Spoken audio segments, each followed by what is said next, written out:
Hello everyone, I'm Orfo here. I'm here to present you with my Conqueror build updated for Horn of the Reach. A build that I am extremely pleased with. I've had to change a few things around, as you're going to see in a few moments. I've had to get rid of transmutation and kind of change my approach to heavy Magicka Templars altogether, and just go all out with damage, finding other ways, other alternative ways to restore Magicka and restore my resources in general. You will find this build to be still quite tanky, while at the same time very powerful. It pumps out a lot of spell damage, and it can be quite bursty as well. Whereas with the previous version, I found it a bit challenging, quite challenging to play solo, as I didn't have enough burst to really take opponents down quickly. I find that I don't have that problem anymore with this one. So not only is this one an updated version of my Conqueror build, but in my opinion it's also an even better version of my Conqueror build. So let me just very quickly go through the stats. Now, I don't think you will be particularly impressed at face value with the stats, but there are a number of kind of hidden factors that need to be taken into consideration that will not show in the stat sheet. So that's just to give you a bit of a heads up about it. So let me just fully buff up. And these are my stats, fully buffed. Got almost 33k Magicka, almost 24k health, and 10k stamina. Magicka recovery, it only shows 1600, but you've got to add 710 to that value, which makes it really great.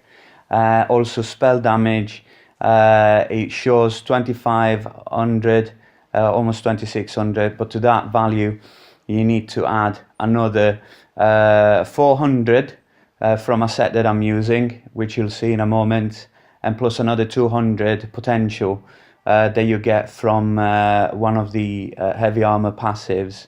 My spell and physical resistance are like this.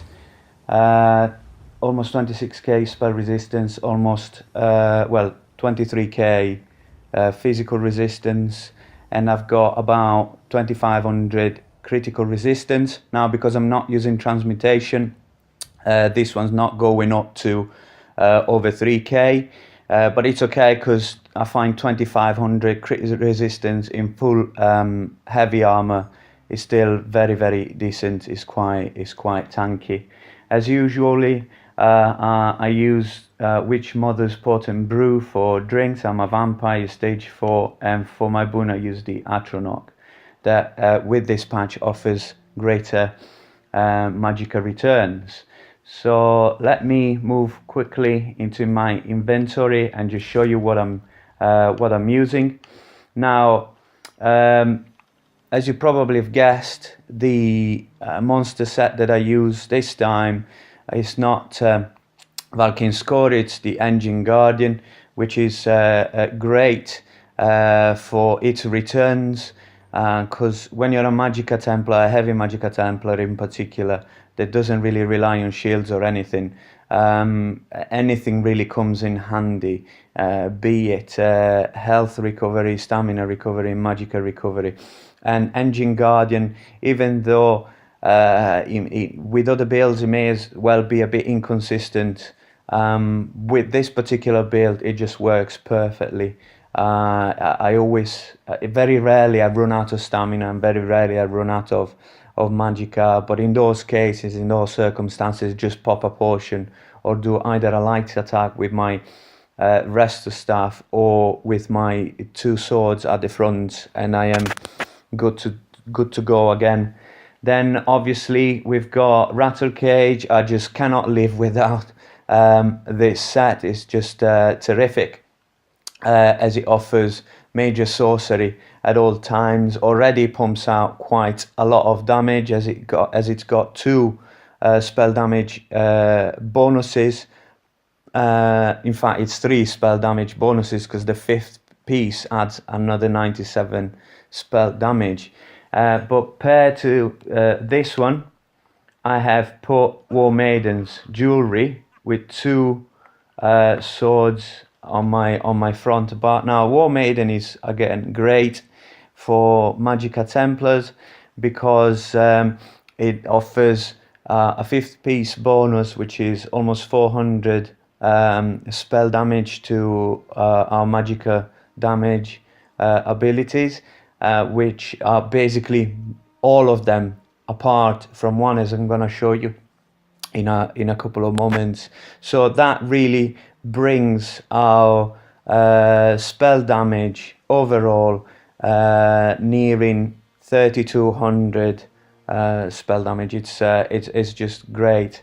Really the philosophy with this build is to rely on is to produce damage relying on your spell damage rather than proc sets. I could have gone I could have used Valkyn's Courier, but then I would have started to have problems with sustain, and I would have had to change my gear around, change my enchantments around, and my damage output would not have been that consistent. Whereas with this build, the way I've put it together, I'm always pumping out a lot of damage and constantly. I don't have any dips in my DPS because I do not rely on any proc set procking. Okay, so this is the gear that I've got. Now, try to find everything in Impenetrable. I've got everything in Impenetrable apart from my Engine Guardian shoulder and my Rattle Gauge hands. I could go farm an Impenetrable one, but to be honest, I just can't be bothered. Then on my back bar, I've not mentioned this yet, I've got a Maelstrom Resto Staff. Now, the reason why I have a Maelstrom Resto Staff is because it grants me not only spell critical on my healing bar, but it also gives me Magicka back when my regeneration skill critically heals a target, which is basically all the time. And that is again Magicka returns that does not figure on my stat sheet, but needs to be considered. There it says 464 Magicka, and that can occur every 4 seconds. So that means it's about 230 Magicka regeneration that doesn't show on my stat sheet. So yeah, that's why I've ended up with a Maelstrom Resto Staff at the back, and I went for the power trait because again, Magicka Templar, ever since Morrowind launched, they lost Major Mending, and since defending is not effective anymore, powered really for a Magicka Templar is the best trait to have on your back bar, where you've got your Honor the Dead or Breath of Life skill. Now let me move on to the skills. Oh, but before we move on to the skills, let me just show you my consumables, which are basically the same as the other times. I've got Tri-Stat pots, I've got Essence of Immovability that grant stealth detection, as well as Magicka and Magicka Recovery. And then I've got Essence of Invisibility, the type that gives me speed, Major Expedition for almost 16 seconds, which is absolutely great for when you want to escape a Zergos or anything like that. So let me now move on to my skills. On my front bar, well, everything is almost unchanged. I've got Vampire's Bane. This one produces, it places a dot, which is fairly decent, while at the same time granting me Major Prophecy, increasing my spell critical rating, and that brings it up to about 35 39%. If I remember correctly, I think it's 35% spell critical on my front bar. Then I've got Purifying Light. Now this is a great skill. It goes up to about 20k, and it offers great burst opportunities. Now this is something that really releases damage after 6 seconds, so you really want to learn how to time this skill together with your ultimates. Then I've got Toppling Charge as my gap closer and only stun, only hard CC I've got. I had to give up on Javelin because I needed a free slot for my back bar, as I'm going to show you in a moment. So as far as CCing and and hard stunning people, this is the only skill that you can rely on, although it's not that reliable. I think Toppling Charge is the worst gap closer in game. It's very buggy, but it's better than nothing really. Then next I've got obviously Puncturing Sweep and Radiant Oppression. Then for my ultimate, again, because of War Median, it gives damage bonus only to magic damage abilities. I gave up my Meteor to go for Soul Assault. Now I want you to notice the damage. Soul Assault, I've not maxed it out yet, so it's only level 3, but it does 64.5k damage over 3 seconds. It hits so hard, and in fact I normally manage to bring it up to 71k, and it's just insane. It's easy to counteract. Just hiding behind an obstacle is enough to break it. It is undodgeable, but it is blockable, and it doesn't really work very well against shield stacking opponents, but anyone else will just suffer it through. So it costs really little, only 96 ultimate, and when you cast it after you have cast Purifying Light, you will notice that you will fill up the maximum damage in no time. So this is a great skill. It works really well with this particular setup. Then on my back bar I've got Elusive Mist. Now I need to say this about Elusive Mist that maybe some of you might not be aware of, but something that works well with Elusive Mist is gear and skills that give you resources back. Now you will notice that the tooltip says that entering into Elusive Mist removes and grants immunity to all disabling and immobilization effects, but you cannot be healed and your magical recovery is disabled. Now that magical recovery is only the one that shows on your stat sheet.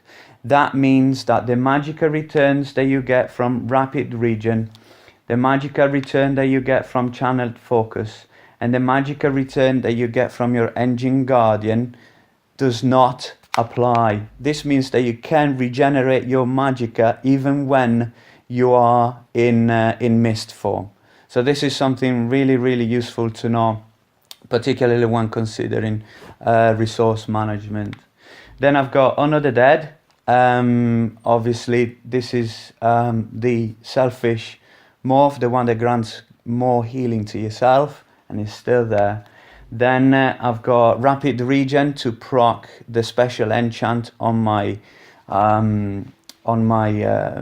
Maelstrom Resto Staff.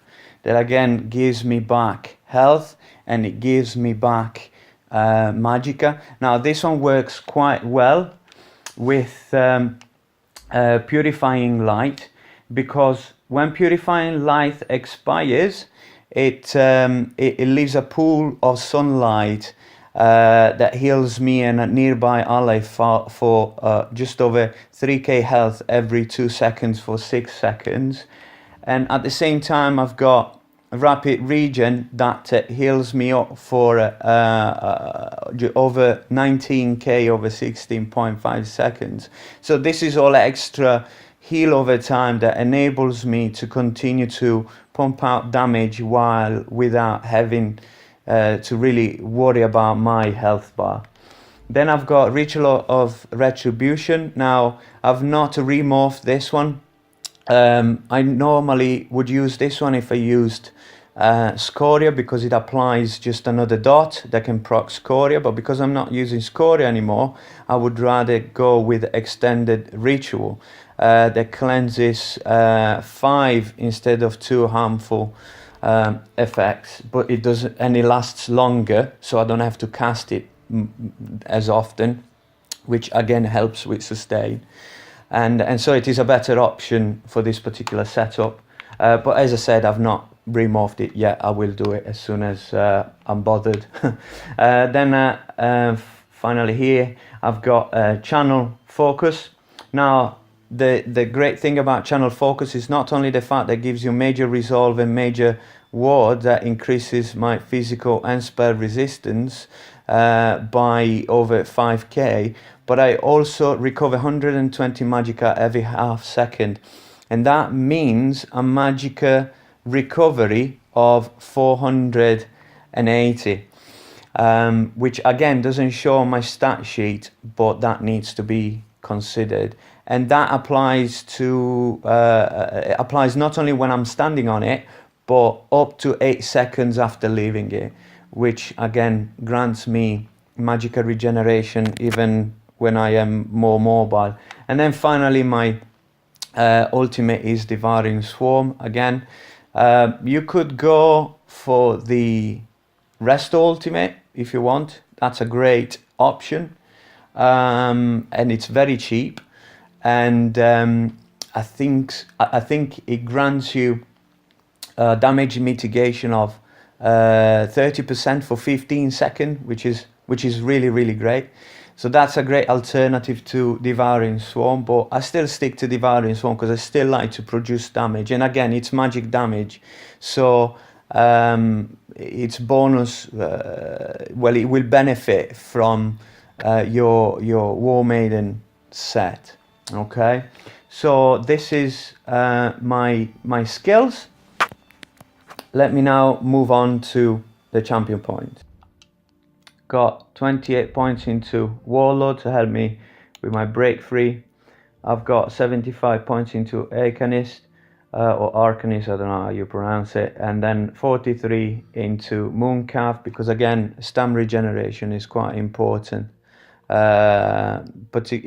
PvP in general, particularly when you are a magicka, even when you're a magicka build, because if you run out of stamina, you're just screwed.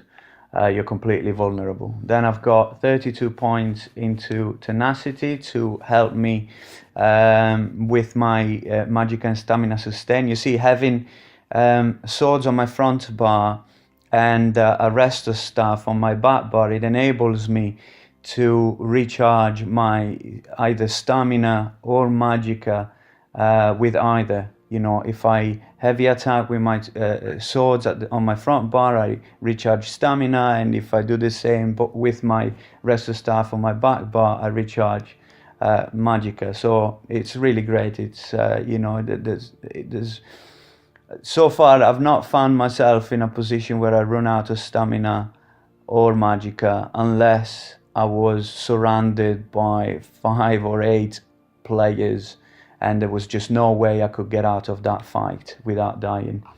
Then I've got 40 points into Shadow Ward to help me with block, and 2 points into Tumbling. You know this thing about champion points now, that whatever your value here on the tooltip is considered by the system really only when it's rounded down to its smallest number. So for example, that 0.2 next to 16%, that is not considered.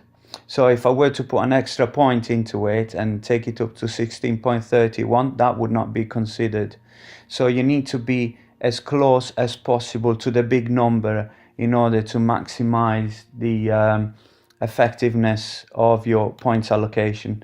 Then I've got 28 points into Elfborn, 56 into Elemental Expert, 52 into Spell Erosion, 28 into Shattering Blows. Yeah, the only players that this build struggles with, that it struggles against, are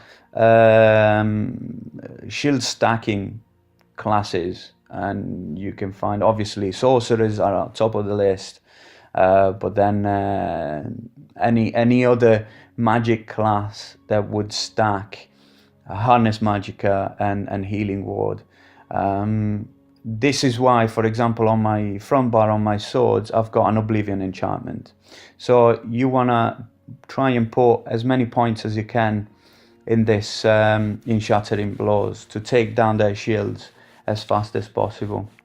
Then 56 points into Thaumaturge, since virtually all of our damage is a damage over time. In fact, I can't think of any damage that isn't a dot. That's probably Purifying Light, but that's the only one. Then I've got 40 points into Ironclad, 10 into Spell Shield to help with the fact that I'm a vampire, 51 into Resistance. I had to put a lot more points here since I'm not using Transmutation anymore. Then I've got 11 into a Thick-Skinned. Don't put many points in here. In fact, you might as well take them out altogether, since you can purify dots, which makes Magicka Templars really the best class for me when it comes to survivability within Cyrodiil, particularly this patch where most of the proc sets that previously provided burst damage now have been turned into damage over time. You can cleanse those as well, so don't put many points into here. 49 into Hardy, 49 into Elemental Defender, and then 10 remaining 10 into Heavy Armor Focus. So this is fine-tuned to my experience of this build. You can do whatever you want with the champion point system, but this is what really works for me. So there you have it. This is my Conqueror build for a CP environment. I worked out a different version for the non-CP campaign and Battlegrounds in particular. I'm not sure whether I'm gonna make a video about it.